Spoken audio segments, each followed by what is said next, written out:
হেমাদপুরে বাইকের শোরুমে আগুন। হেমাদপুরের বাইকের শোরুমে আগুন। এই মুহূর্তে সবথেকে বড় খবর, হেমাদপুরের একটি বাইকের শোরুমে আগুন। হেমাদপুরের ইয়ামাহা বাইকের শোরুমে ভয়াবহ আগুন।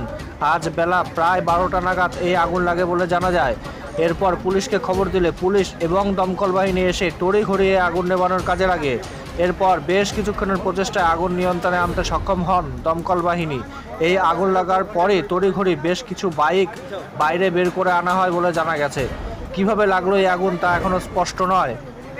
আর একবার জানাই, হেমাদপুরের ইয়ামাহা বাইকের শোরুমে ভয়াবহ আগুন। আজ বেলা প্রায় 12টা নাগাদ এই আগুন লাগে বলে জানা যায়। এরপর পুলিশকে খবর দিলে পুলিশ এবং দমকল বাহিনী এসে তড়িঘড়ি এই আগুন নেভানোর কাজে লাগে। এরপরেই বেশ কিছুক্ষণ প্রচেষ্টায় আগুন নিয়ন্ত্রণে আনতে সক্ষম হয় দমকল বাহিনী। এই আগুন লাগার পরপরই তড়িঘড়ি বেশ কিছু বাইক বের করে আনা হয় ওই বাইকের শোরুম থেকে। কিভাবে লাগলো এই আগুন তা এখনো স্পষ্ট নয়। একটা